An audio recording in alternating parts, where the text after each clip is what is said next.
Hello সবাইকে, কেমন আছেন? আশা করি সবাই খুব ভালো আছেন। এই যে আমরাও মোটামুটি আছি। তো একাদশী ছিলাম, তার জন্য পারণের জন্য মা এখানে পাতাকপির বড়া ভেজে নিচ্ছে, তারপরে বেগুন ভাজি, কুমড়ো ভাজি, তো এই মিষ্টি আলু ভাজি, যাই হোক এসব ভাজাভুজা দিয়েই আমাদের পারণ সারা হলো।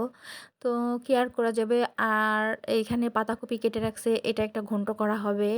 তো এগুলো মা করবে। আর এদিকে বর্ণ কী করছে, স্বপ্নর সাথে খেলা করছে। এখানে একটুকু জায়গা আছে, দুই পাশের দরজা আটকায় বল দিয়ে খেলা করছে। ওর সারাক্ষণ খালি বল খেলা বল খেলা, মানে দাদাদের শুধু জ্বালায়েই মারে, এমন অবস্থা। একবার এ দাদা, একবার স্বপ্ন, একবার রূপ, এরকমই করে শুধু। তো এই যে বল খেলতেছে দুই পাশের দরজা আটকে।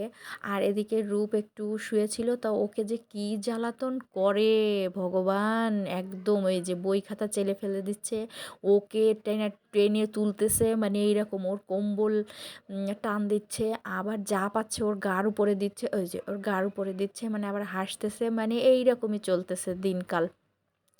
তো আমার মা হলো একটু তীর্থে যাবে, তো সবাই আমার মার জন্য আশীর্বাদ করবেন যাতে ভালোভাবে ফিরে আসতে পারে। মা হলো 7 দিনের জন্য যাচ্ছে। তো তীর্থে যাচ্ছে মানে চন্দ্রনাথ যাচ্ছে সেখানে। আজকে যেহেতু মানে কালকে শিবরাত্রি, তো শিবের মাথায় জল ঢালার জন্য যাবে। আমাদের পাড়া থেকে বাস যাচ্ছে, একটা বাস।